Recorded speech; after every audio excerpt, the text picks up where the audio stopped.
Hello friends, welcome to study number 1 YouTube channel. आज हम लोग class 8th science chapter number 12 physics से related है, फोर्स एंड प्रेशर को हैंडल करने वाले हैं और उस पर रिलेटेड जो भी टॉपिक्स है उससे डिस्कस करने जा रहे हैं। और उससे रिलेटेड कोई भी जो एमसीक्यूज़ हैं जो आज मैंने डिस्कशन में लिए हैं उस एमसीक्यूज़ को भी हम लोग डील करेंगे। तो आइए आज का क्वेश्चन सेशन हम लोग स्टार्ट करते हैं। तो सबसे पहले हम लोग देते हैं what do we understand by force. Force means push और पुल एक्टिंग अपॉन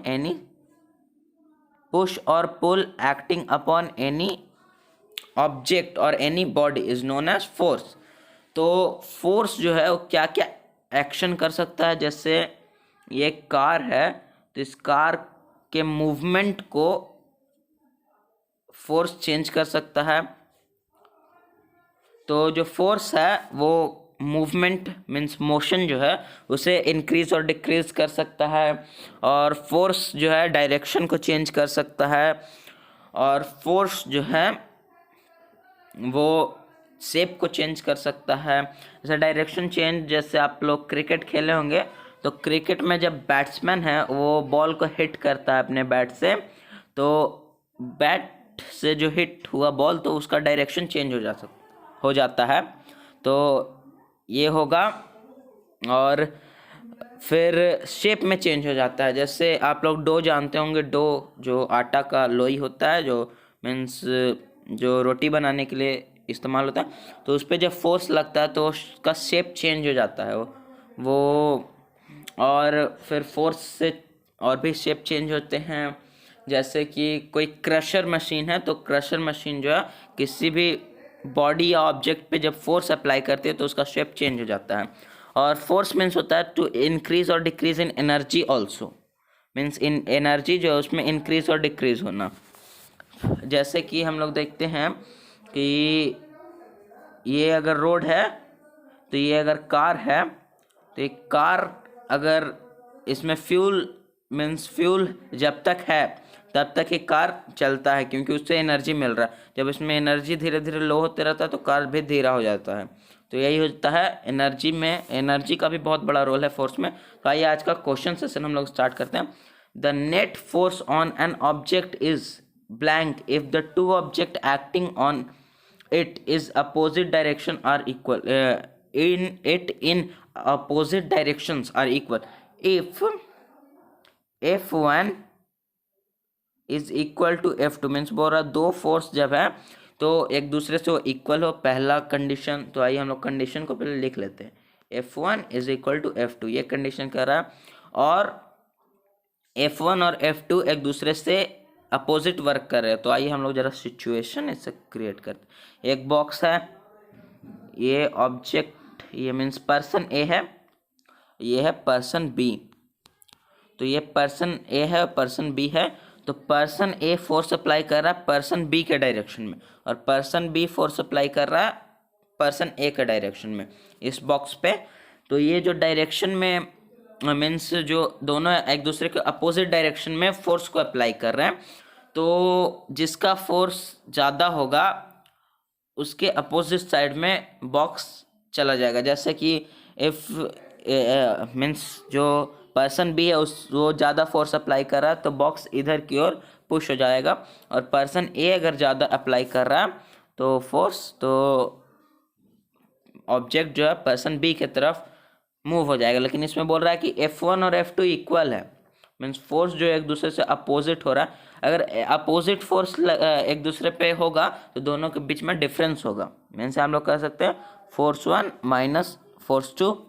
तो यहाँ हो जाएगा जब दोनों इक्वल है तो हम लोग ऐसे भी लिख सकते हैं F1 is equal to F2। तो हम लोग यहाँ लिख सकते हैं, पहले हम लोग लिखते हैं F1 is equal to F2 and we write it F1 minus F2।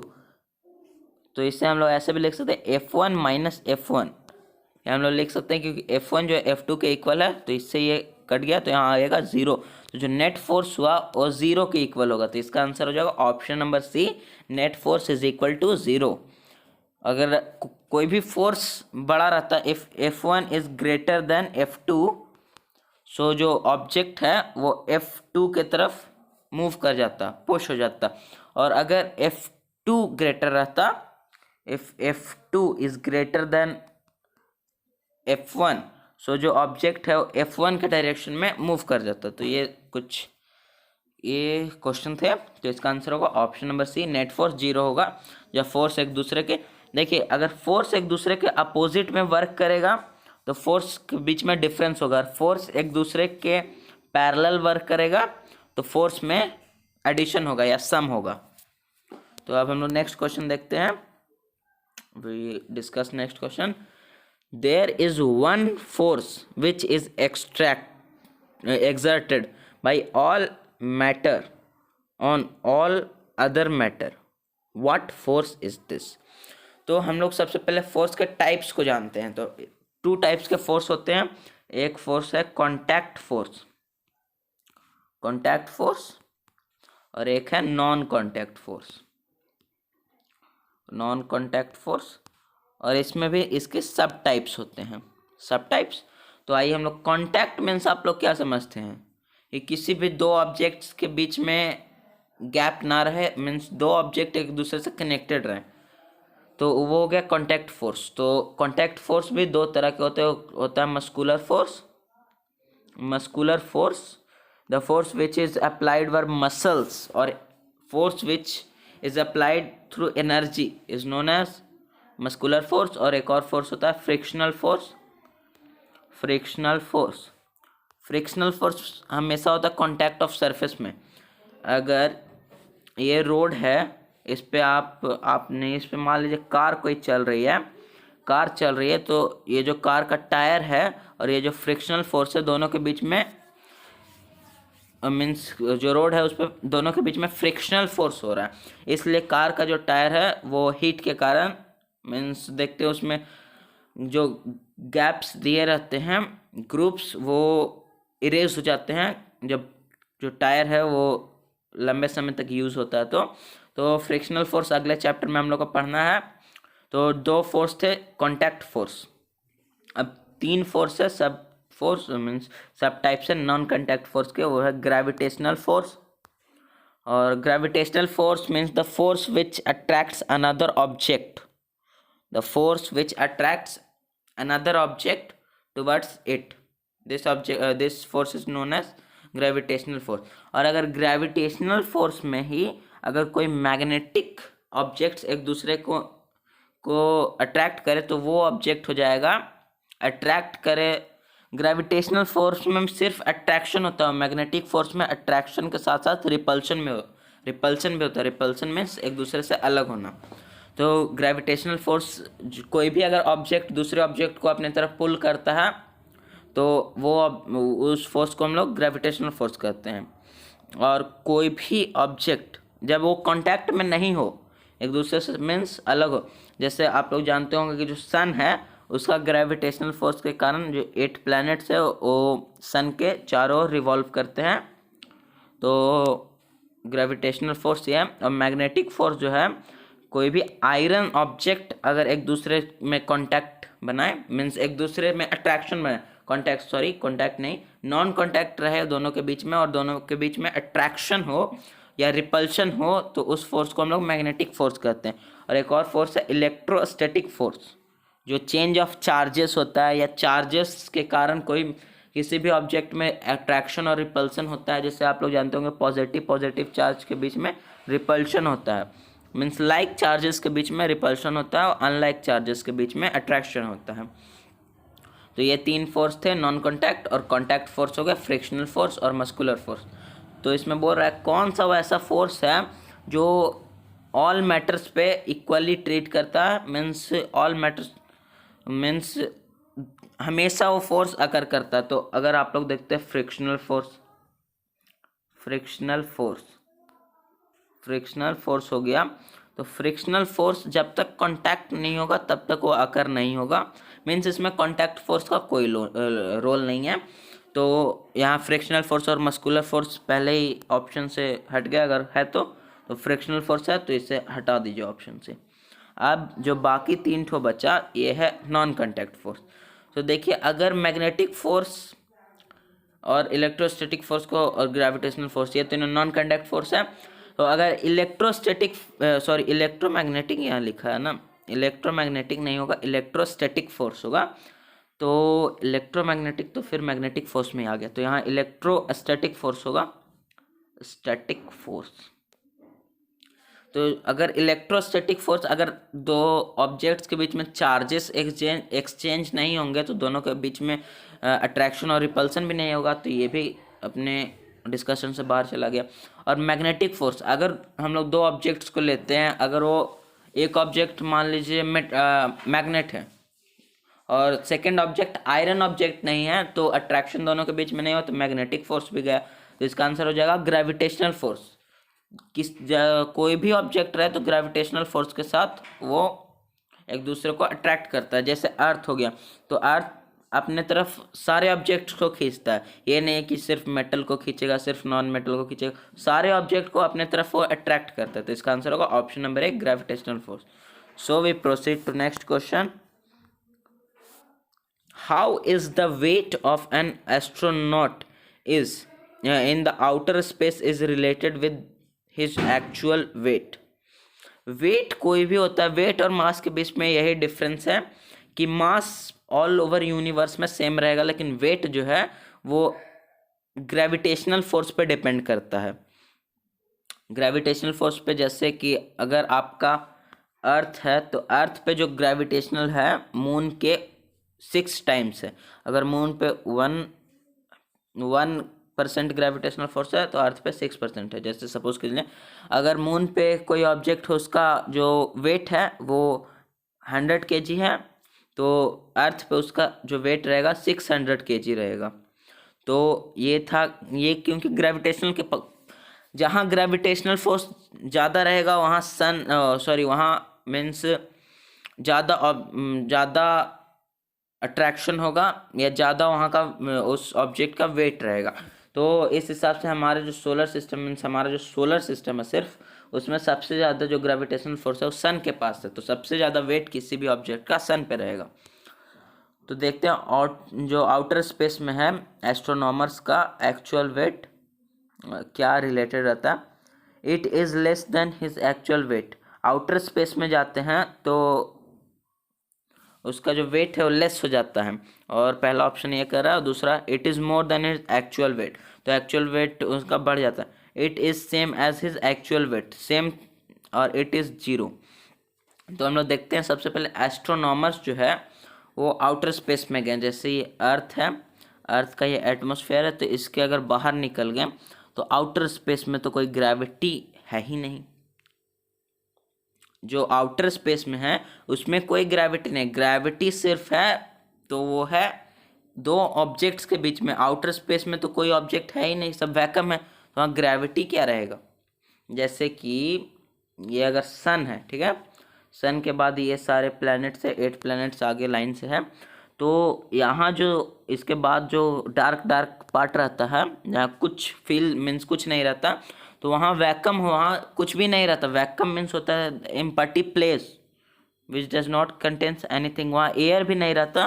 तो जो ऑब्जेक्ट के बीच में ग्रेविटेशन होगा कहाँ से, जब कोई ऑब्जेक्ट ही नहीं है, तो वहाँ का जो उसका वेट रहेगा वो कुछ भी नहीं रहेगा।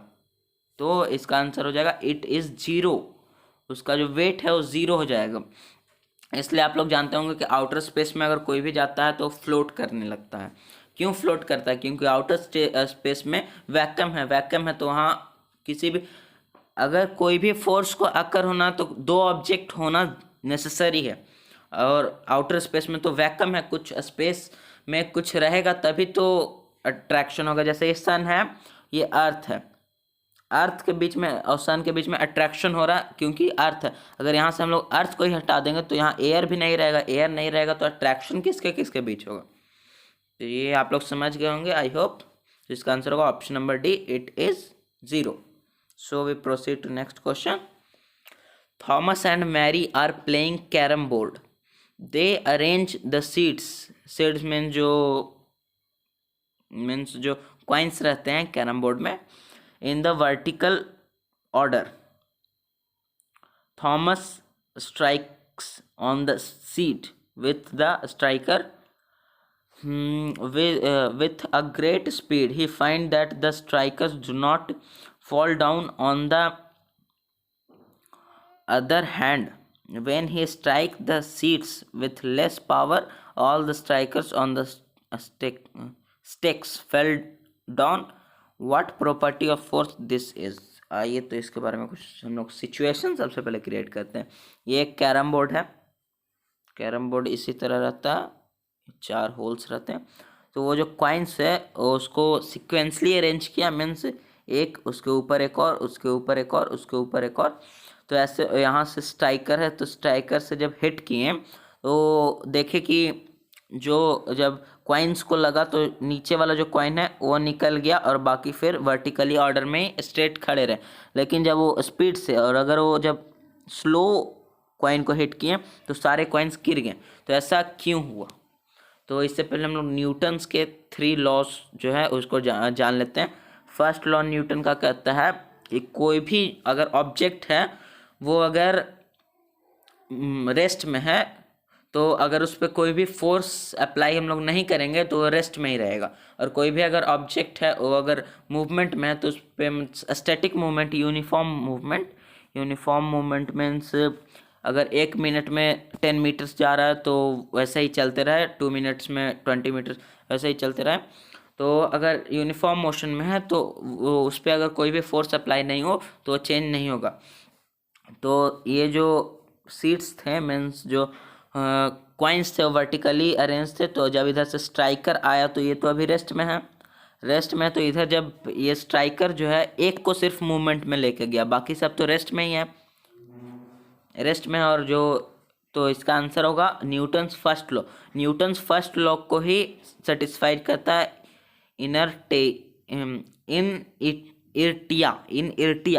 It says in इर्टिया। तो ये न्यूटन्स का फर्स्ट लॉ है। न्यूटन का सेकंड लॉ है F is equal to m into acceleration, means ये फोर्स का फॉर्मूला है, mass into acceleration. Force is equal to mass into acceleration. और न्यूटन्स का जो थर्ड लॉ है वो ये है कि कोई भी अगर ऑब्जेक्ट है तो उसे अगर फोर्स में जाना है तो उतना ही फोर्स उसे मीन्स अपोजिट डायरेक्शन में भी उसे अप्लाई करना रहता है। मीन्स आप लोग देखे होंगे कोई भी अगर एथलीट है तो वो जब रन करता है ट्रैक पे तो उसका पैर जो है वो सबसे पहले पीछे जाता है, उसके बाद आगे जाता है। तो जितना फोर्स वो आगे अप्लाई कर रहा है मीन्स आगे में वो अप्लाई कर रहा है उतना ही फोर्स उसे पीछे भी अप्लाई करना रहता है। तो इसका आंसर होगा ऑप्शन नंबर सी, इनर्टिया। इसे हम लोग एक और नेम से जानते हैं जिसे कहते हैं न्यूटन्स फर्स्ट लॉ। तो इसका आंसर हो जाएगा option number C, Newton's first law को की प्रॉपर्टी जो है उससे हम लोग इनर्टिया कहते हैं, इनर्टिया। इसका आंसर होगा ऑप्शन नंबर सी। इसके बारे में आपको क्लास 9th या 10th में और डिटेल से पढ़ना। और यहाँ एक बीकर दिया हुआ है और इसमें कह रहा है water tank has 4 tap points at point A, B, C and D as shown in the figure above. The water flow out at the same pressure with tap at blank blank. Means ये जो beaker है यहाँ से जो ऐसे और थोड़ा zoom कर देता हूँ, ये जो यहाँ से ऐसे बीकर है, ये जो बीकर है तो इस बीकर में 4 पॉइंट्स है जहाँ टैप लगना है। टैप मीन्स आप लोग समझते होंगे जो नल है। तो 4 पॉइंट्स है जहाँ टैप लगना है। तो इससे पहले हम लोग को प्रेशर के बारे में जानना होगा। तो प्रेशर जो है, प्रेशर मीन्स होता है फोर्स अपॉन एरिया। जो फोर्स है अपॉन एरिया मीन्स किसी भी एरिया पे है हो गया, हम लोग उस पर अगर फोर्स अप्लाई करते हैं तो फोर्स डिवाइडेड बाय एरिया, तो जो आया वो प्रेशर में। प्रेशर का जो SI यूनिट है वो है पास्कल और फोर्स का जो SI यूनिट है वो है न्यूटन। तो फोर्स जब भी कोई भी अगर ऑब्जेक्ट में प्रेशर जब भी अकर करता है तो या तो वॉल की तरफ करेगा, मीन्स जो बीकर या कोई भी सब्सटेंस है, कोई भी ऑब्जेक्ट में जब फ्लूइड कोई भी रखा हुआ है तो उसके बॉल, जैसे बैलून है, बैलून जो है उसमें जो बैलून का जो आउटर रबड़ रहता है, तो इसमें एयर भरा हुआ, तो एयर जो है प्रेशर अप्लाई करता है आउटर साइड पे, अंडरस्टैंड। तो अगर इसमें होल हो जाए तो एयर यहाँ से निकल जाएगा। तो कोई भी अगर बीकर है या कोई भी ऑब्जेक्ट है जिसमें फ्लूइड रखा हुआ है, तो वो उसके वॉल पे फोर्स अप्लाई करता है, और जो प्रेशर है जैसे जैसे डीप जाते हैं तो वो इंक्रीज होने लगता है। मीन्स यहाँ जो ऊपर टॉप लेयर है उसमें सबसे कम होगा, उसके बाद जैसे हम लोग अंदर आएंगे तो सबसे ज़्यादा बॉटम में फोर्स होगा। तो इस हिसाब से हम लोग देख रहे हैं कि ये जो 4 टैप्स दिया गया है, तो उसमें से सबसे ज़्यादा पानी जो है डी से निकलेगा और सबसे कम पानी ए से निकलेगा, और जो बी और सी है वो एक दूसरे के सेम पोजीशन में दिए गए हैं। तो ये दोनों में जो है सेम वाटर फ्लो होगा। तो वही क्वेश्चन पूछ रहा है कि किस टैप में जो है सेम प्रेशर से वाटर फ्लो होगा। तो इसका आंसर हो जाएगा option number C, sorry option number A, B and C जो टैप है उसमें से इक्वल। और कुछ और हम लोग थोड़ा जान लेते हैं। बायोएंट फोर्स, बायोएंट फोर्स होता है, बायोनेट फोर्स जिसे हम लोग कहते हैं। ये फोर्स जो फ्लूइड मीन्स होता है एयर एंड वाटर, या गैस या लिक्विड आप लोग कह सकते हैं, गैस लिक्विड, उसके द्वारा कोई भी अगर फोर्स अप्लाई होता है तो उसे हम लोग बायोनेट फोर्स कहते हैं। और किसी भी जो फोर्स अप्लाई होता है वो अगर वॉल की तरफ अप्लाई हो, जैसे ये अभी मैंने आपको बताया था, वॉल की तरफ अप्लाई हो तो उसे हम लोग थ्रस्ट कहते हैं, थ्रस्ट कहते हैं। और ड्रैग, कोई भी अगर फ्लूइड प्रेशर अप्लाई करता है तो उसे हम लोग ड्रैग कहते हैं। ड्रैग जो है थ्रस्ट हो गया, तो थ्रस्ट के अपोजिट में ड्रैग काम करता है, ड्रैग अप्लाई करता है। और लिफ्ट जो है, लिफ्ट फोर्स, उसके अपोजिट में ग्रेविटेशनल फोर्स अप्लाई करता है। मीन्स ये है एरोप्लेन मान लीजिए, तो ऊपर से ग्रेविटेशनल फोर्स अप्लाई कर रहा है, इसको नीचे की तरफ खींच रहा है, तो लिफ्ट फोर्स है वो इसे एयर में फ्लोट किया हुआ है। तो अगर दोनों फोर्स इक्वल रहेंगे तो ही एरोप्लेन सही से उड़ पाएगा आकाश में, वरना अगर ग्रेविटेशनल फोर्स ज़्यादा होगा तो एरोप्लेन क्रैश हो जाएगा। और जो थ्रस्ट है, थ्रस्ट हमेशा वॉल की तरफ अप्लाई होता है, और थ्रस्ट का अपोजिट होता है ड्रैग। और जो बायोनेट फोर्स है, फ्लूइड के द्वारा कोई भी अगर फोर्स अप्लाई हो, जैसे यहाँ से आप लोग रिवर में देखे होंगे, रिवर जो है या कोई भी ऑब्जेक्ट है, वेल, वेल आप लोग जानते होंगे, कुआं, कुआं में अगर कोई भी आप स्टोन फेंकेंगे, हल्का सा स्टोन रहेगा तो वो शायद पानी के ऊपर, स्टोन छोड़िए, अगर आप कोई भी प्लास्टिक का जो बॉल रहता है उससे आप अगर वाटर के ऊपर रखेंगे तो फ्लोट करेगा, फ्लोट करेगा। तो वही अंदर से जो वाटर है वो बायोनेट फोर्स का अप्लाई कर रहा है। तो इसका आंसर तो मैंने आपको बता दिया, ऑप्शन नंबर ए होगा, B and C equal pressure से अप्लाई हो। और एक बात और, प्रेशर जो है वो अगर कम एरिया पे, जैसे कि ये इतना बड़ा मीन्स एरिया है, तो इस पे अगर आप कोई फोर्स अप्लाई करें तो फोर्स तो सेपरेट हो जा रहा है, तो फोर्स कम अप्लाई होगा तो प्रेशर भी कम होगा। लेकिन अगर छोटा ऑब्जेक्ट है उस पर अगर आप फोर्स अप्लाई कर रहे हैं तो इस पर फोर्स ज़्यादा होगा। मीन्स फोर्स, जैसे आपको फोर्स अप्लाई करना है 500 न्यूटन, एग्जाम्पल लीजिए, आपको फोर्स अप्लाई करना 500 न्यूटन, तो चाहे इतना बड़ा ऑब्जेक्ट है, इतना बड़ा ऑब्जेक्ट है, आपको दोनों पे 500 न्यूटन फोर्स अप्लाई करना है। तो एरिया जिसका ज़्यादा होगा तो यहाँ तो 500 जो न्यूटन फोर्स है वो डिवाइड हो जाएगा, और इसका एरिया कम है तो इस पर तो डिवाइड नहीं होगा। तो जो एरिया है जिसका कम रहेगा उस पर ज़्यादा प्रेशर आएगा। जैसे मैं आपको एक न्यूमेरिकल ही बता देता हूँ, अगर इतना न्यूटन फोर्स हम लोग इस्तेमाल करें, 500 न्यूटन, एरिया है 100 सेंटीमीटर स्क्वायर, ठीक है, तो फोर्स जो 5 पास्कल, वैसे 5 नहीं होगा यहाँ, जैसे हम लोग ले 500 न्यूटन फोर्स अप्लाई हो रहा है, और जो एरिया 100 मीटर स्क्वायर है, तो यहाँ 5 पास्कल हो जाएगा। और जो इसका एरिया लिया जाता है वो हमेशा मीटर स्क्वायर में हम लोग लेते हैं, क्योंकि एरिया का जो एसआई यूनिट है वो है मीटर स्क्वायर, तो मीटर स्क्वायर में लेते हैं, तो तभी हम लोग पास्कल निकाल सकते हैं। हम लोग सेंटीमीटर में स्क्वायर में लिए तो उसको चेंज करना पड़ता है सबसे पहले। तो अगर हम लोग 500 न्यूटन फोर्स लिए, फोर्स अप्लाई किए और कितना पे किए, 100 मीटर स्क्वायर पे, तो जो पास्कल 5 पास्कल फोर्स अप्लाई हुआ। अब हम लोग आ जाते हैं, अब हम लोग अगर 500 फोर्स ही हम लोग अप्लाई कर रहे हैं, 5 पास्कल आ गया,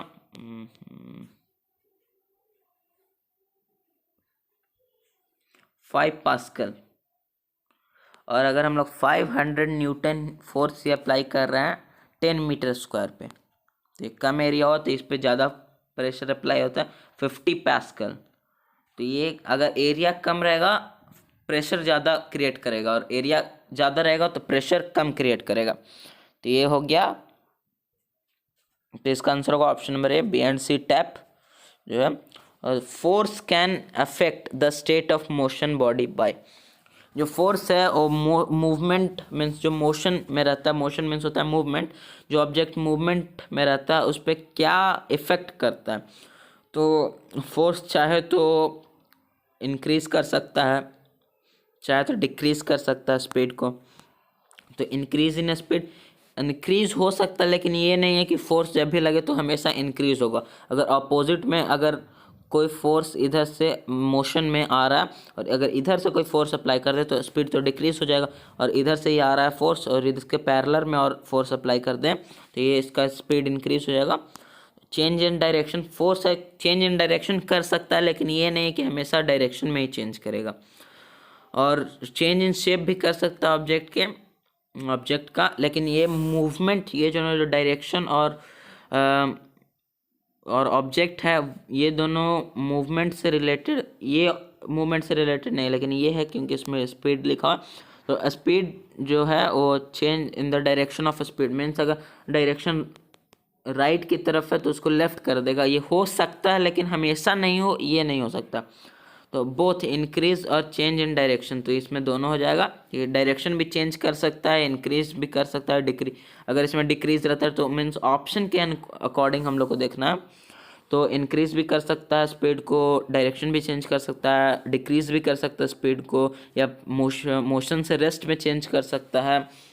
और यही हो गया कुछ पॉइंट्स, तो इसका आंसर होगा option number D. Next we proceed, a player slides a bowling ball on the land on the land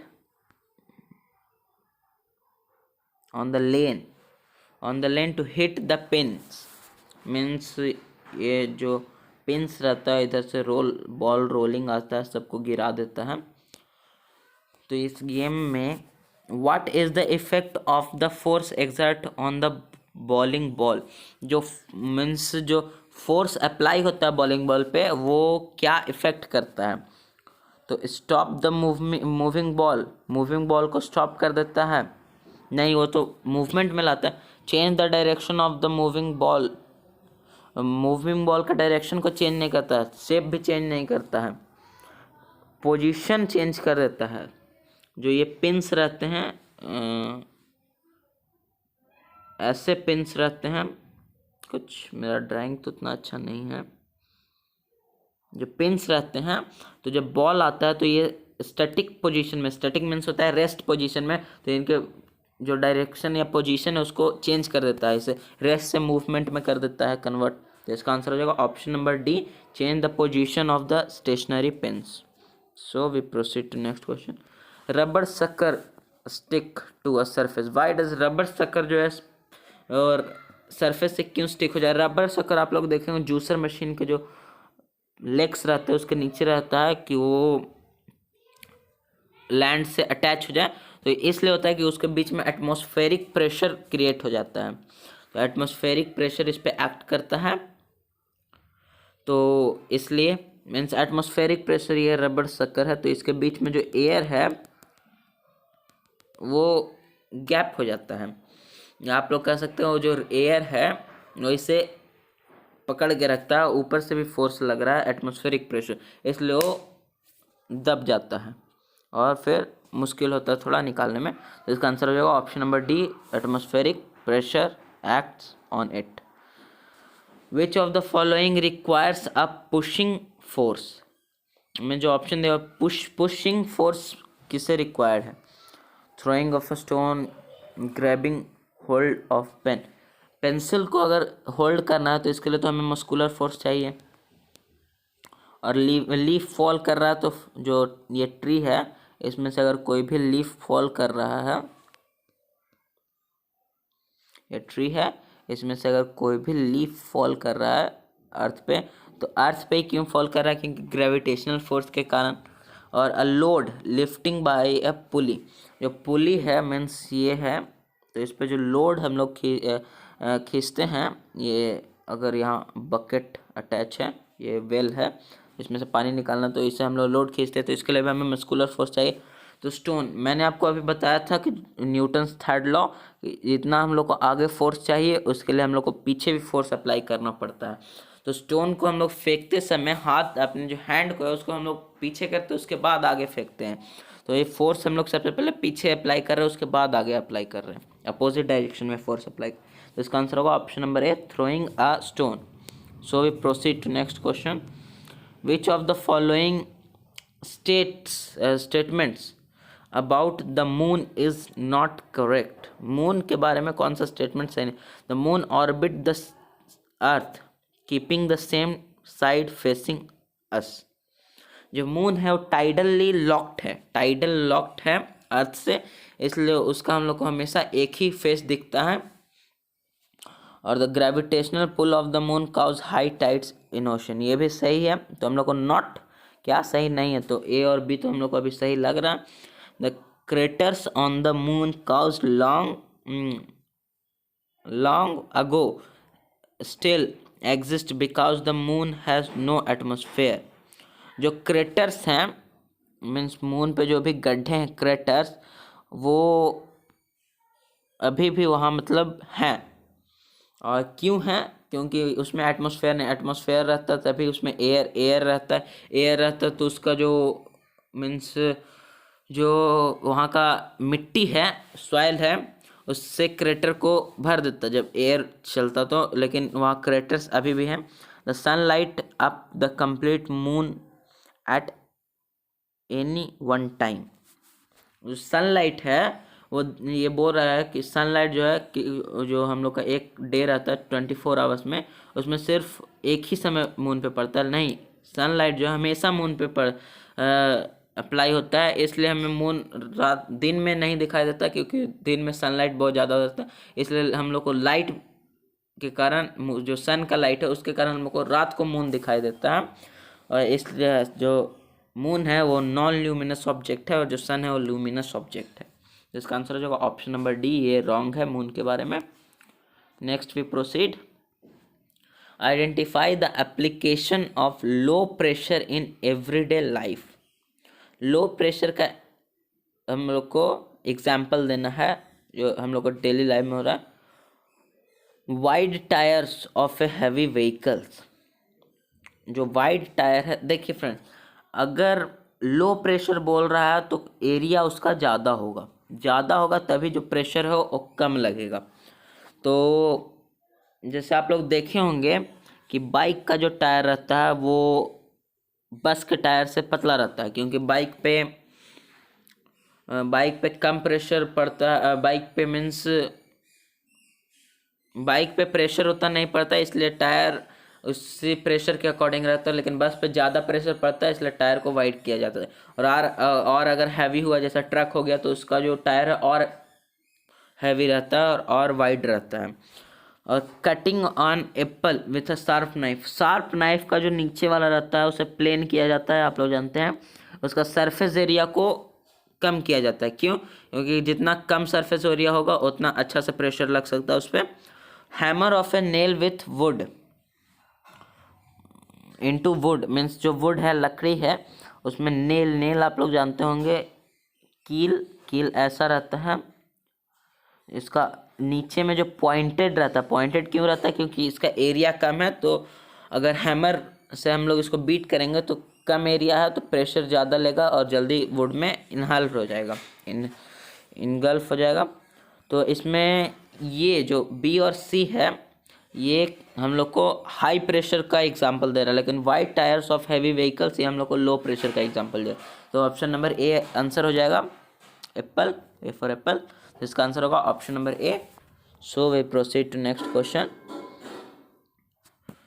the figure given show a container filled with water, which of the following statement is correct about pressure of water।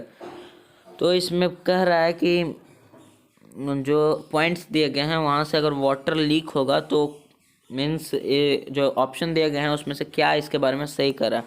तो जो pressure इसमें देखना है कि किस में ज़्यादा pressure होगा।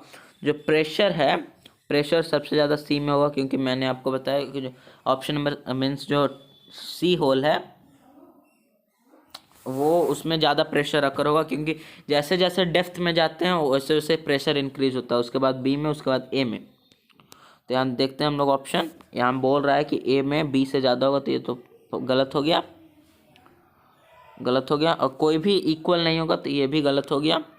इक्वल कब होता है, जैसे ये सी है तो सी के पास ही बाकी दोनों पॉइंट्स रहते, या बी है बी के पास रहते, ए के पास ही दोनों पॉइंट्स रहते, तब इक्वल होता है। मीन्स इक्वल डेप्थ पे रहते हैं। और ए से बड़ा बी लेकिन बी सी से बड़ा, ये भी गलत हो जाएगा। तो इसका आंसर हो जाएगा ऑप्शन नंबर डी, ए से बड़ा बी और बी से बड़ा सी। प्रेशर जो है सी में सबसे ज़्यादा, उसके बाद बी में, उसके बाद ए में। तो ऐसे भी हम लोग कह सकते हैं ए में सबसे कम, उसके बाद ज़्यादा, उससे ज़्यादा बी में, उससे ज़्यादा सी में। तो इसका आंसर हो जाएगा option number D. So we proceed to next question. जो ब्रिक रखे हुए टेबल, ये इसके नीचे टेबल है, तो कौन सा जो ब्रिक है वो सबसे ज़्यादा प्रेशर हैंडल कर रहा है, मीन्स जो ब्रिक है सबसे ज़्यादा प्रेशर अकर कर रहा है टेबल पे। तो जिसका एरिया सबसे कम रहेगा वो ज़्यादा प्रेशर अकर करेगा। तो ये ब्रिक ऐसे रखा हो तो इसका एरिया कम है, इसका हम लोग देख रहे हैं इसका एरिया ज़्यादा है। और ये भी ऐसे रखा हुआ लेकिन ये इसका एरिया सबसे ज़्यादा, तो सबसे कम प्रेशर ये अकर करेगा, उसके बाद उससे ज़्यादा ये करेगा, ये सबसे ज़्यादा करेगा। तो इसका आंसर हो जाएगा मैक्सिमम इन पोजीशन ए। जो पोजीशन ए है उसमें सबसे ज़्यादा प्रेशर हैंडल होगा या अकर करेगा टेबल पे।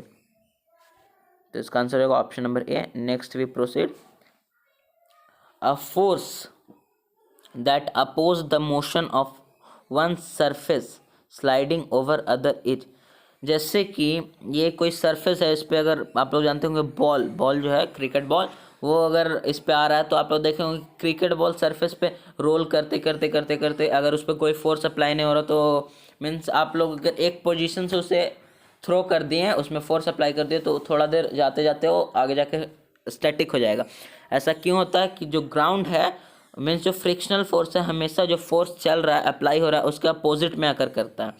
मीन्स जो ये है, ये इस पे अगर कोई भी बॉल जा रहा है तो बॉल तो इस डायरेक्शन में फोर्स लगाएगा, लेकिन जो फ्रिक्शनल फोर्स है इसके अपोजिट में आकर करता है। ऐसे मैंने आपको बताया था थ्रस्ट जो है उसका अपोजिट ड्रैग है, वैसे ही जो मोशन में जा रहा है उसका अपोजिट है फ्रिक्शनल फोर्स। तो यही पूछ रहा है कि जो स्लाइड हो रहा है तो उसमें हम लोग जो अपोजिट फोर्स जो है मोशन के अपोजिट में वर्क करता है वो कौन सा फोर्स है। तो हम लोग पहले ऑप्शन देखते हैं। इसमें हम लोग ऑप्शन से भी अगर हम लोग को नहीं पता तो हम लोग ऑप्शन से भी स्लाइडिंग ओवर अनदर माने मीन्स इसका हो गया कॉन्टैक्ट फोर्स का ये एग्जांपल दे रहा है, क्योंकि एक के ऊपर दूसरा जब स्लाइड करा तो दोनों के बीच में कॉन्टैक्ट होगा। कॉन्टैक्ट फोर्स का एग्जांपल है, तो इसमें हम लोग देखते हैं कॉन्टैक्ट फोर्स तो सिर्फ फ्रिक्शनल फोर्स ही है, तो इसका आंसर यही हो जाएगा। पुश और पुल मीन्स फोर्स होता है, तो फोर्स तो इस डायरेक्शन में भी अप्लाई कर रहा है जिस डायरेक्शन में मूवमेंट हो रहा है, लेकिन जो फ्रिक्शनल फोर्स है वो ऑलवेज मूवमेंट के अपोजिट में आकर करता है। तो इसका आंसर हो जाएगा option number B. So we proceed to next question. An interaction of one object with another object blank between the two objects. Interaction means होता है दो ऑब्जेक्ट्स के बीच में, मीन्स जब अट्रैक्शन हो उसी को, तो दोनों के बीच में अट्रैक्शन हो तो दोनों के बीच में क्या रिजल्ट होता है। ये अट्रैक्शन क्यों होता है, प्रेशर के कारण, फोर्स के कारण या वर्क के कारण। प्रेशर होगा, प्रेशर क्या होता है, फोर्स अपॉन एरिया। तो प्रेशर से इंटरेक्शन थोड़ी ना होता है, प्रेशर से है एक कोई चीज़ में एनर्जी लगता है।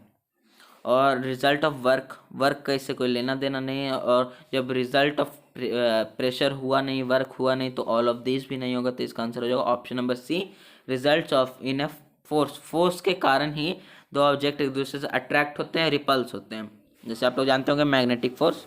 So we proceed to next question.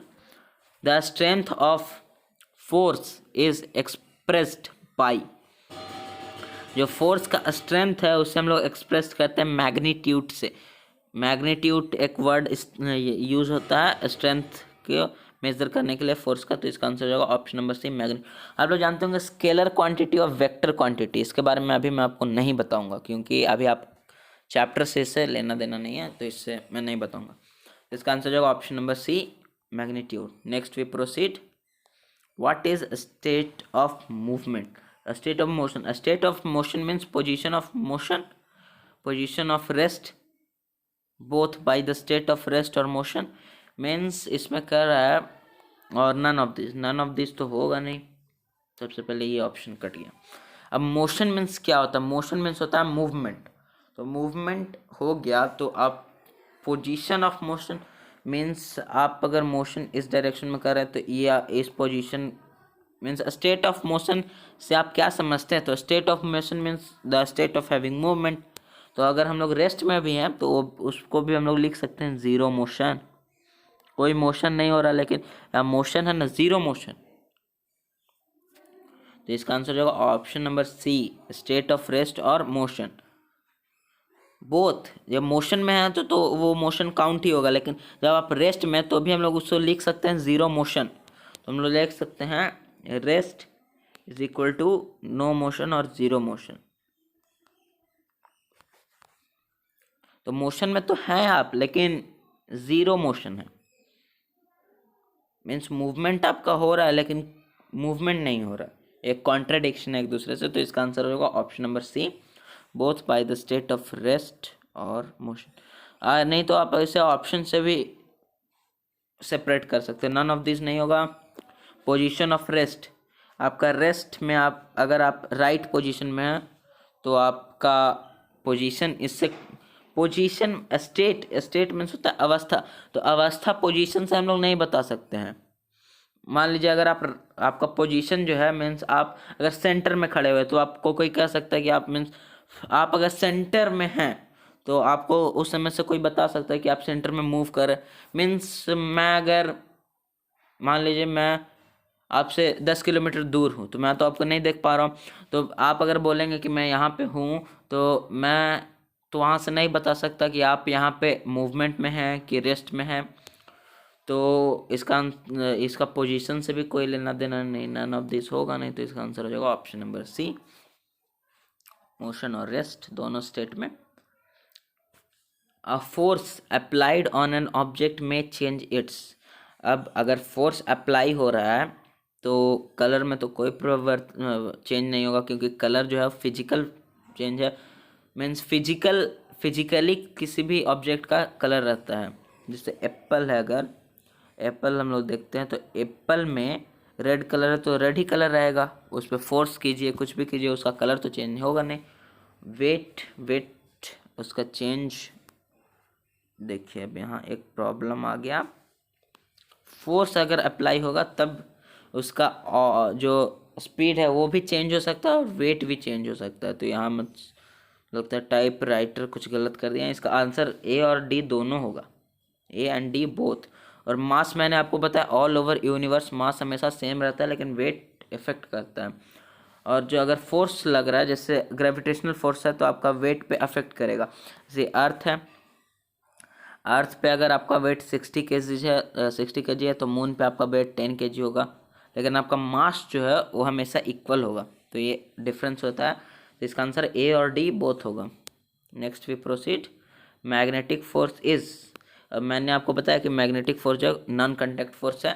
Non contact force तीन है, ग्रेविटेशनल फोर्स, मैग्नेटिक फोर्स और इलेक्ट्रोस्टैटिक फोर्स। और कॉन्टैक्ट फोर्स दो है, फ्रिक्शनल फोर्स और एक और है मस्कुलर फोर्स। तो इसका आंसर हो जाएगा option number B, non contact force. So we proceed to next question. which two forces act in opposite direction when two forces at जब दो फोर्स एक दूसरे के अपोजिट डायरेक्शन में वर्क कर रहा है मीन्स अगर ए ऑब्जेक्ट है तो बी की तरफ पॉइंट कर रहा है और जो बी है वो ए की तरफ होता है। तो ये मैंने बताया अगर अपोजिट में एक्ट कर रहा है तो सब्ट्रैक्ट होगा और अगर पैरेलल में एक्ट कर रहा है तो प्लस होगा। तो इसमें वही बोल रहा है कि नेट फोर्स क्या होगा जब दो अपोजिट में तो डिफरेंस हो जाएगा। Answer difference between to. हो यहाँ गलत हो गया थोड़ा, फैक्टर नहीं होगा यहाँ, फैक्ट हो जाएगा forces, sum of two forces, यहाँ हो जाएगा sum of two forces, difference between two. तो इसका आंसर होगा डिफरेंस बिटवीन का भी स्पेलिंग गलत है, टाइपराइटर जी गलत करनी है। Between difference between two object होगा तो इसका आंसर होगा option number B. So we proceed to next question. The force between two charged bodies is called electrostatic force. मैंने आपको बताया टू चार्ज बॉडी के बीच में अगर कोई भी फोर्स होगा तो हो जाएगा इलेक्ट्रोस्टैटिक फोर्स। तो इसका आंसर होगा option number D. Proceed to next question. Leaves और fruits fall on the ground due to. Ground पे लीव्स और जो ये ट्री है तो इसका अगर कोई भी लीव्स है, लीफ वो ग्राउंड पे क्यों गिरता, अब हवा में क्यों नहीं उड़ सकता? ग्राउंड पे इसलिए गिरता है क्योंकि ग्रेविटेशनल फोर्स अकर करता है। अगर आप इसी लीफ को स्पेस में छोड़ देंगे तो ये स्पेस में फ्लोट करते रह जाएगा। तो इसका आंसर होगा option number B, gravitational force. So we proceed to next question. Force act on an object में चेंज। जो फोर्स है वो अगर ऑब्जेक्ट पे चेंज हो, डायरेक्शन चेंज कर सकता है, शेप चेंज कर सकता है, स्पीड भी चेंज कर सकता है। तो इसका आंसर हो जाएगा option number D, all of this, all of above. तीनों जो दिया हुआ तीनों चेंज कर सकता है। Two object repel each other, this repulsion could be due to. जो ये रिपल्सन है वो किस फोर्स के कारण हो सकता है? तो रिपल्सन बी और सी दोनों फोर्स के, फ्रिक्शनल फोर्स तो यहाँ होगा नहीं क्योंकि फ्रिक्शनल फोर्स में रिपल्शन कोई एक्ट नहीं करता। रिपल्सन कब होगा? जब चार्जेस का बात होगा। तो इलेक्ट्रोस्टैटिक फोर्स में अगर पॉजिटिव चार्ज एक दूसरे से मैच करेगा तो रिपल्स हो जाएगा, और मैग्नेटिक फोर्स में अगर साउथ पोल या नॉर्थ पोल मैच कर गया तो वो मीन्स इससे लिखते हैं, इसमें अगर प्लस या माइनस मैच कर गए तो एक दूसरे से रिपल्शन हो जाएगा। और मैग्नेटिक फोर्स में अगर नॉर्थ या साउथ एक्ट हुए तो ये दोनों से रिपल्शन हो जाएगा। तो इसका आंसर होगा option number D, either a magnetic or an electrostatic force. So we proceed to next question. Which one of the following force is a contact force. जो गिवन है उसमें से कौन सा एक कॉन्टैक्ट फोर्स है? कॉन्टैक्ट कब होगा? जब किसी भी दो ऑब्जेक्ट एक दूसरे के बीच में कॉन्टैक्ट में रहे। तो इसका आंसर होगा option number B, frictional force. और ग्रेविटेशनल फोर्स नॉन कॉन्टैक्ट में भी हो सकता है, नॉन कॉन्टैक्ट में ही होता है ग्रेविटेशनल फोर्स। और मैग्नेटिक फोर्स भी बिना कोई कॉन्टैक्ट के भी हो सकता है। जैसे ये यहाँ पे मैग्नेट है, यहाँ पे आयरन ऑब्जेक्ट है, तो मैग्नेट में अगर ज़्यादा पावर है तो ये इस ऑब्जेक्ट को यहीं से खींच सकता है। ग्रेविटेशनल फोर्स हम लोग जानते हैं कि जो अर्थ है और जो मून है दोनों के बीच में गैप है, फिर भी मून जो है अर्थ के अराउंड हो रहा है क्योंकि ग्रेविटेशनल फोर्स है। और इलेक्ट्रोस्टैटिक फोर्स तो जानते हैं चार्जेस का खेल है। इसका आंसर होगा option number B, force of motion. So we proceed to next question. Which of the following is a non contact force. Non contact force कौन है? नॉन कॉन्टैक्ट फोर्स इलेक्ट्रोस्टैटिक हो सकता है, ग्रेविटेशनल हो सकता है और उसके साथ मैग्नेटिक भी हो सकता है। तो यहाँ मस्कुलर नहीं होगा, इलास्टिक स्प्रिंग ये कोई फोर्स नहीं होता, तो ये सबसे पहले डिस्कशन से गया। और फ्रिक्शनल फोर्स जब भी कांटेक्ट नहीं होगा फ्रिक्शनल फोर्स नहीं होगा, मस्कुलर फोर्स भी कांटेक्ट से ही होता है तो ये भी नहीं होगा। तो इसका आंसर हो जाएगा option number B, electrostatic force. ये है नॉन कांटेक्ट फोर्स। बाकी डी और ए जो है ये है मीन्स मस्कुलर फोर्स और फ्रिक्शनल फोर्स, ये है contact force. So we proceed to next question. A force is applied on an object in the direction of its motion. अगर ये कोई भी ऑब्जेक्ट है इसका मोशन इस तरफ है तो फोर्स भी इसके पैरेलल अप्लाई हो रहा है, मीन्स इसी डायरेक्शन में हो रहा है तो इसका स्पीड को इंक्रीज कर देगा। अगर आप राइट के तरफ जा रहे हैं मान लीजिए आप साइकिल से राइट की तरफ जा रहे हैं, मीन्स राइट डायरेक्शन में जा रहे हैं, अगर आपको पीछे से कोई धक्का दे दे, मीन्स उसमें फोर्स अप्लाई कर रहा है, एनर्जी अप्लाई कर रहा है, तो आपका स्पीड बढ़ जाएगा, तो इसका हो जाएगा the speed of the object will increase. तो इसका आंसर हो जाएगा ऑप्शन नंबर ए।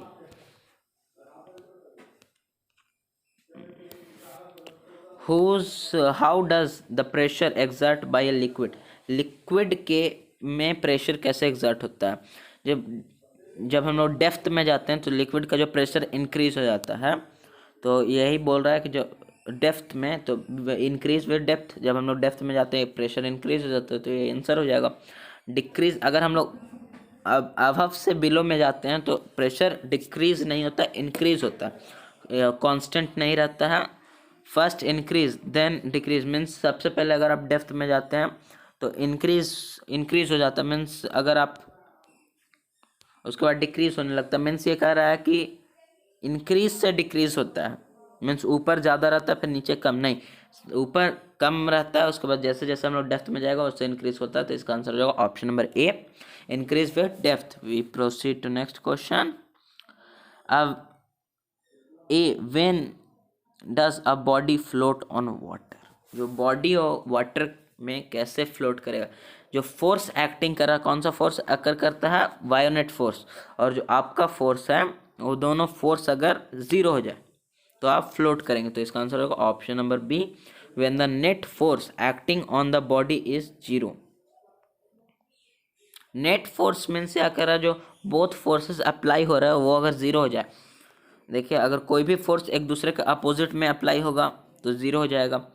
तो ये बायोनेट फोर्स, इधर से ये रिवर है मीन्स वाटर बॉडी है, तो बायोनेट फोर्स इधर इधर से अप्लाई हो रहा है, आप ऊपर से फोर्स दे रहे हैं, जब आप तैरते हैं तो ये ऊपर से ही ना फोर्स आता है, तो ये दोनों फोर्स अगर ज़ीरो हो जाए तो आप तैरने लगेंगे। तो इसका आंसर हो जाएगा, मीन्स आप स्विम करेंगे, फ्लोट करेंगे उसमें, तो इसका आंसर हो जाएगा ऑप्शन नंबर बी।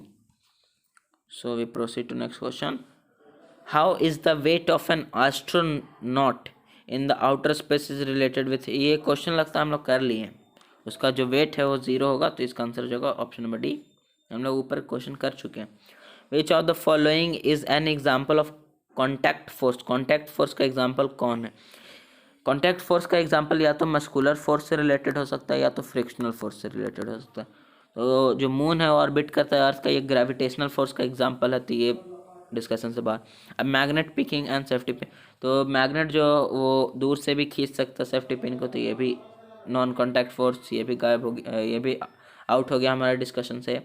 अब balloon inclining towards a rubber stick, means rubbed stick, अगर कोई भी ग्लास है उसमें अगर आप कोई भी स्टिक रहते हैं तो इसको अगर रब कर देते हैं तो इसका चार्ज जो है ये पॉजिटिव चार्ज हो जाता है, और जो बलून है तो ये अगर इसमें नेगेटिव चार्ज रहेगा तो इसमें अट्रैक्शन होगा, तो ये भी इलेक्ट्रोस्टैटिक फोर्स हुआ, तो ये भी हमारे डिस्कशन से बाहर हुआ। तो इसका आंसर है option number D, truck opposes the motion of A wheeled cart, means जो ट्रक है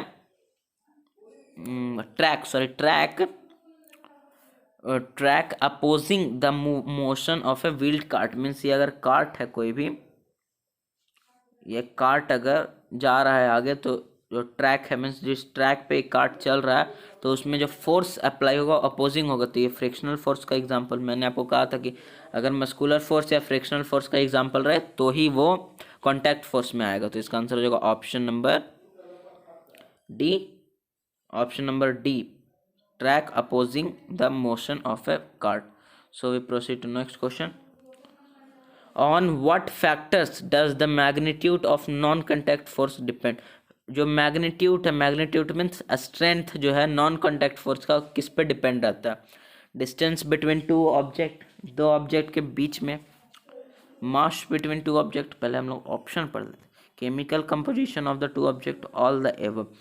जो अगर नॉन कॉन्टैक्ट फोर्स है, जैसे ये अगर मैग्नेट है तो मैग्नेट जो है, और ये अगर कोई आयरन का ऑब्जेक्ट है, ठीक है, आयरन का ऑब्जेक्ट है तो इसको पुल कर सकता है, ये डिस्टेंस पे भी अगर डिपेंड करता है, मीन्स ये अगर कोई मैग्नेट है, ये मैग्नेट है तो इसका अगर रेंज जो है, रेंज इतना है, और रेंज अगर इससे बाहर किसी ऑब्जेक्ट को हम लोग रख दिए तो ये तो नहीं ले पाएगा। और दोनों के बीच का, तो ये सेटिस्फाइड हो गया कि दोनों के बीच का जो डिस्टेंस है वो भी अकर करता है, तो ये होगा आंसर। और बाकी भी देखते हैं। Mass of the two object, अगर मैग्नेट से ये ऑब्जेक्ट अगर मैग्नेट से हल्का है, मीन्स लाइट वेट है मैग्नेट से, तो ये तो अट्रैक्ट कर लेगा। अगर मैग्नेट से ये हैवी है तो ये अट्रैक्ट नहीं कर पाएगा। तो मास भी डिपेंड कर रहा है, ये भी हो रहा है। केमिकल कंपोजिशन भी डिपेंड करता है दोनों के बीच में जो टू ऑब्जेक्ट है। ये अगर ये जो है ऑब्जेक्ट जो केमिकल मीन्स, इसमें केमिकल कंपोजिशन मीन्स हम लोग समझ सकते हैं उसमें जो मिनरल्स प्रेजेंट है। तो ये जो मैग्नेट है इसमें है, और अगर ये आयरन नेल है, ठीक है, तो आयरन नेल तो आयरन का बना हुआ है। अगर कोई भी हम लोग दूसरा ऑब्जेक्ट ले लेते हैं जो मेटल ही है लेकिन उसमें आयरन कंटेंट नहीं है, तो वो तो मैग्नेट से कंटेंट नहीं होती, केमिकल कंपोजिशन भी हो रहा है। तो इसका आंसर होगा option number D, all of this depends non contact force. जैसे केमिकल कंपोजिशन में हम लोग इलेक्ट्रोस्टैटिक फोर्स को ले सकते हैं, वो अच्छा एग्जांपल देगा। जैसे केमिकल कंपोजिशन है, दो अगर ऑब्जेक्ट है तो दोनों के बीच में प्रोटॉन इलेक्ट्रॉन आप लोग जानते हैं चार्जेस रहेंगे, पॉजिटिव चार्ज नेगेटिव चार्ज। तो अगर इस ऑब्जेक्ट को हम लोग रब करते हैं, इसका प्रॉपर्टीज अलग है, तो शायद ये हो सकता है कि ये जो है पॉजिटिव चार्ज हो जाए, और इस ऑब्जेक्ट को अगर रब करते हैं इसका प्रॉपर्टी अलग है, तो ये भी हो सकता है कि नेगेटिव चार्ज हो जाए।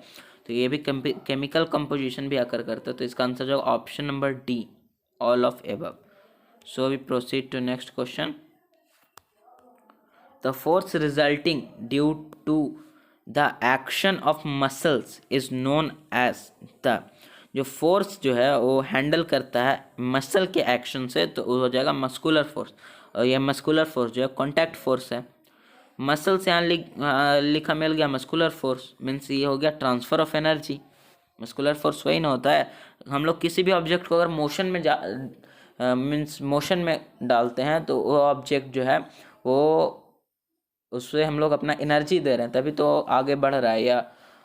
या अगर हम लोग किसी ऑब्जेक्ट में मीन्स किसी ऑब्जेक्ट अगर मोशन में हम लोग उसके अपोजिट में अगर फोर्स लगा रहे हैं तो हम लोग अपना एनर्जी लगा रहे हैं, उसी कारण वो ऑब्जेक्ट रुक भी सकता है। लेकिन अगर उसका जो फोर्स है उस पर अप्लाई हुआ है वो ज़्यादा है तो हमारे डायरेक्शन में भी जा सकता है।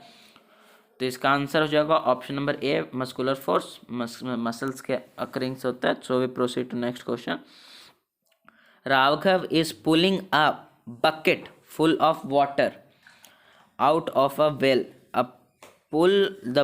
To pull the bucket out of the well, trencher is applied. ट्रेंटर मीन्स हो गया ये जो पुली रहता है ना, पुली, और इसके ऊपर जो ये धागा रहता है, इसी सिचुएशन को हम लोग ट्रेंटर कहते हैं। ये जो पुली में धागा लपटाया हुआ रहता है, तो जो ट्रेंटर है वो कौन सा फोर्स अप्लाई करेगा? तो सिंपल है, अगर आपको किसी भी बकेट को अगर वेल से हम निकालना है पानी, तो हम लोग के पास एनर्जी नहीं रहेगा तो हम लोग निकालेंगे कैसे? तो ये तो कांटेक्ट ऑफ सरफेस, तो हम लोग ऐसे भी निकाल सकते हैं यहाँ इलेक्ट्रोस्टैटिक फोर्स को। तो कांटेक्ट ऑफ सरफेस हो रहा है, तो कांटेक्ट ऑफ सरफेस में ये भी नहीं होगा, ये भी नहीं होगा, ये भी नहीं होगा, क्योंकि ये तीनों जो है नॉन कांटेक्ट फोर्स है। तो इसका आंसर हो जाएगा option number C, muscular force. So we proceed to next question. Which of the following effects is not caused by the magnetic force between a magnet and a magnetic substance? जो effect है वो क्या नहीं हो सकता है? Change in shape, change in state. Change in state means हो गया अवस्था। अगर वो रेस्ट में ऑब्जेक्ट है, ये अगर मैग्नेट है, ये ऑब्जेक्ट यहाँ पे रखा हुआ है, और अगर हम लोग मैग्नेट को इधर, यहाँ पे मैग्नेट था, यहाँ से ऐसे ऐसे करते करते यहाँ लाए, ये ऑब्जेक्ट जो है इसके तरफ अट्रैक्ट हो जाएगा। अट्रैक्ट होगा तो जो रेस्ट में था, रेस्ट से ये मोशन में चला जाएगा, तो चेंज ऑफ स्टेट हो गया, होगा। नॉट पूछ रहा है। चेंज इन शेप, शेप भी हो सकता है, चेंज इन शेप भी हो सकता है। जैसे अगर कोई भी ऑब्जेक्ट है, सपोज कीजिए कोई भी अगर ऑब्जेक्ट है, उससे मीन्स इसका एग्जांपल हम लोग ले सकते हैं कि कोई भी अगर ऑब्जेक्ट है, वो अगर हम लोग ले सकते हैं कि वो कोई भी मेटल ही ऑब्जेक्ट है और बहुत ही ज़्यादा थिन है, तो मीन्स हाथ से भी उसको हम लोग हिला सकते हैं, तो हाथ से भी इसका शेप हम लोग चेंज कर सकते हैं। ऐसा कोई ऑब्जेक्ट ले लीजिए, तो अगर मैग्नेट इससे अकर होगा तो इसका जो शेप है उससे भी चेंज कर सकता है। जैसे अगर रेक्टेंगल शीट है तो इसे इसे वो मीन्स इससे अगर ये अट्रैक्ट कर लेगा तो ये शायद इसे पैरेललोग्राम भी बना सकता है, रोम्बस भी बना सकता है, स्क्वायर भी बना सकता है। Change in size, change in size, size में चेंज कर सकता है। कोई भी ऑब्जेक्ट है अगर इस दो मैग्नेट के बीच में बहुत ज़्यादा मीन्स दो, अगर हम लोग एक मैग्नेटिक ऑब्जेक्ट लेते हैं, एक मैग्नेट लेते हैं, दोनों को अगर हम लोग अट्रैक्ट करवाते हैं तो ये अगर मैग्नेट ज़्यादा पावरफुल है तो ये अट्रैक्ट होगा, तो दोनों के बीच में फ्रिक्शनल फोर्स होके ये जो ऑब्जेक्ट है टूट भी सकता है, तो शेप भी चेंज हो सकता है। साइज भी चेंज हो सकता है। साइज मीन्स साइज छोटा भी हो सकता है, बड़ा भी हो सकता है।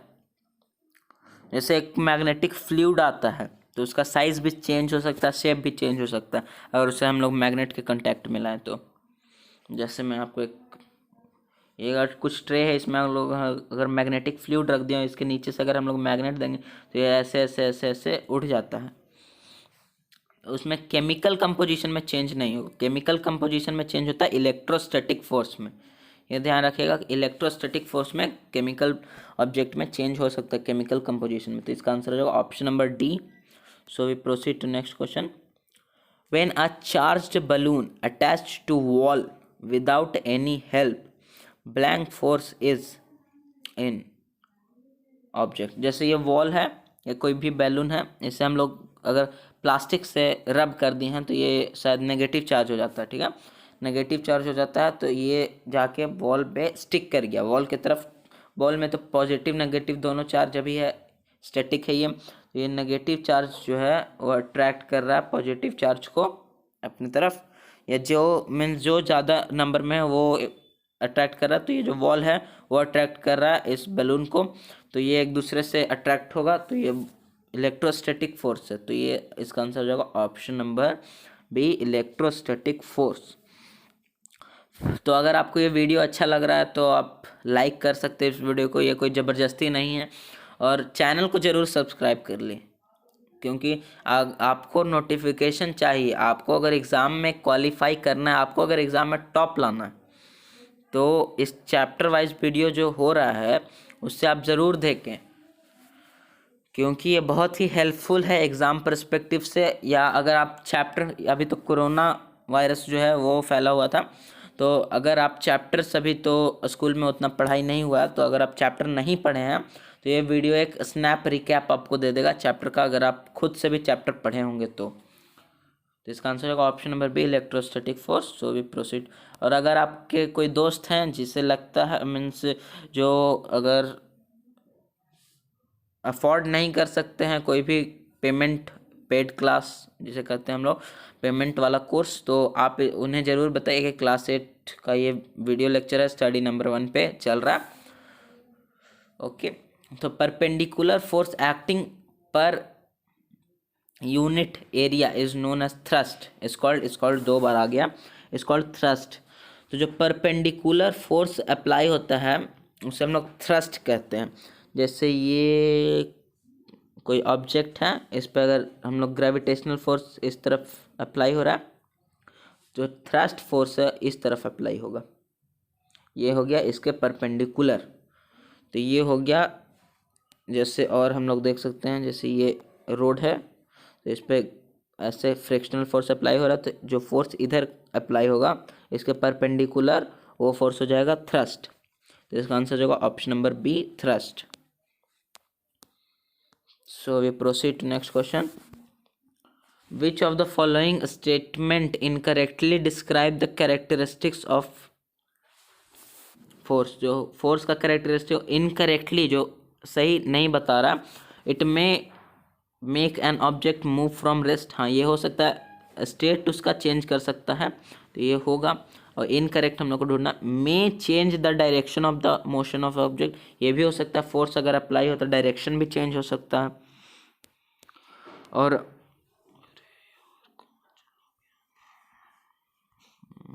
हाँ, always bring about a change in the shape of an object, always यहाँ लगा दिया, शेप चेंज हो भी सकता है, मे लगाता तो ठीक था, ऑलवेज मीन्स हमेशा शेप चेंज हो जाएगा, ये नहीं होगा।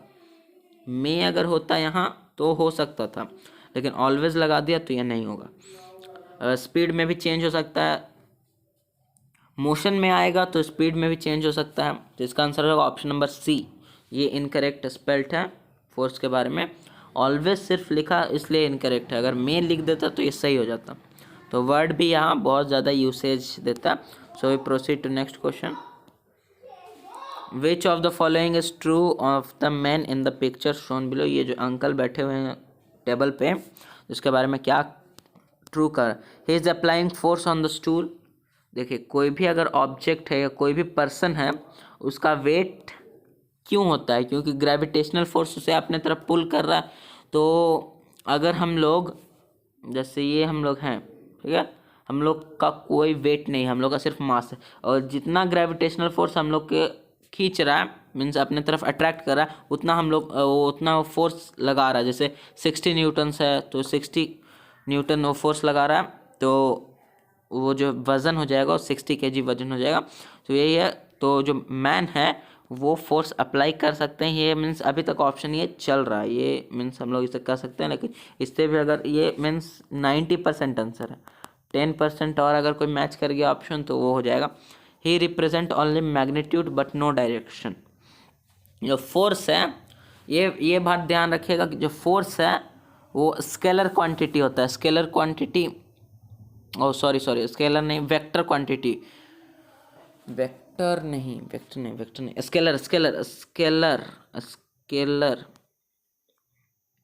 स्केलर अभी मेरे ध्यान से लगता निकल गया। जो मीन्स जो फोर्स है उसमें मैग्नीट्यूड भी होता है, डायरेक्शन भी होता है। तो ये वेक्टर क्वांटिटी हो गया, जो फोर्स है वो वेक्टर क्वांटिटी हो गया। हाँ, वेक्टर क्वांटिटी हो गया। इसमें मैग्नीट्यूड और डायरेक्शन बोथ रहता है। स्केलर उसे कहते हैं जिसमें सिर्फ मैग्नीट्यूड रहता है। एक बार सर्च कर लीजिएगा आप लोग, शायद मेरे ख्याल से यही है। वेक्टर क्वांटिटी वो क्वांटिटी होता है जिसमें मैग्नीट्यूड और डायरेक्शन दोनों रहता है, और स्केलर क्वांटिटी वो क्वांटिटी होता है जिसमें सिर्फ मैग्नीट्यूड रहता है, डायरेक्शन नहीं रहता। फोर्स है उसमें डायरेक्शन और मैग्नीट्यूड बोथ है, तो ये गया हम लोग के डिस्कशन से। He is not applying any force on the stool. अगर फोर्स अप्लाई नहीं कर रहे होते तो फोर्स अप्लाई होगा। जहाँ कोई भी फ्लूइड, एयर, कोई भी मैटर रहेगा वहाँ फोर्स जरूर अप्लाई होगा। तो ये भी डिस्कशन से बाहर हुआ। The gravitational pull on earth on the stool is greater. अगर मीन्स कहीं भी आप ग्रेविटेशनल फोर्स जाएं अर्थ पे, तो वो तो ग्रेविटेशनल फोर्स हमेशा सेम रहेगा। तो अगर आप स्टूल पे बैठ रहे हैं तो ग्रेविटेशनल फोर्स ज़्यादा लगेगा, ये नहीं है, ये भी गया डिस्कशन। तो इसका आंसर होगा option number A, he apply force on the stool. वैसे ये जो अंकल है ये फोर्स अप्लाई नहीं कर रहे हैं स्टूल पे, ग्रेविटेशनल फोर्स अप्लाई हो रहा है स्टूल पे। तो इसका आंसर होगा option number A. Next we proceed. Force exert during digestion of food in alimentary canal. Alimentary canal है ये, अगर कोई पर्सन है तो इसका एलिमेंट्री कैनल ऐसे माउथ से होते हुए जाता है। तो एलिमेंट्री कैनल में जो फोर्स अप्लाई होता है वो मस्कुलर फोर्स अप्लाई होता है। मीन्स एलिमेंट्री कैनल मीन्स होता है जो आपका प्रोसेस होता है फूड के डाइजेशन को, तो उसे हम लोग एलिमेंट्री कैनल से स्टार्ट होता है। तो वो अगर आप में एनर्जी नहीं रहेगा तो वो आपका जो फूड है वो डाइजेस्ट नहीं होगा। तो डाइजेस्ट नहीं होगा तो इसका आंसर होगा option number D, muscular force.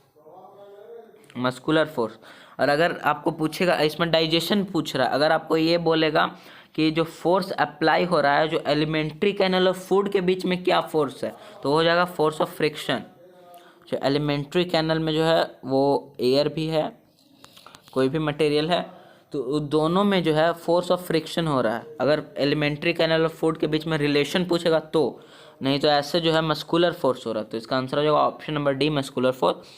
So आज के लिए इतना ही क्वेश्चन था डिस्कशन में। So I hope you understand the concept. मैं इस पे पार्ट 2 भी बनाऊंगा कल।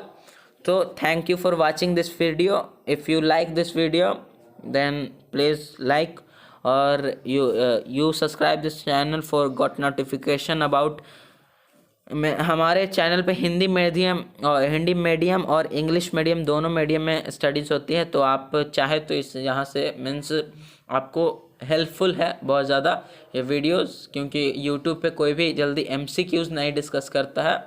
तो खासकर क्लास 6, 7, 8, 9, 10 ये सारे क्लास पे। तो आप लोग अगर आपके कोई दोस्त हैं तो उसके पास वीडियो को शेयर कर दिए। Thank you for watching this video. Thank you very much.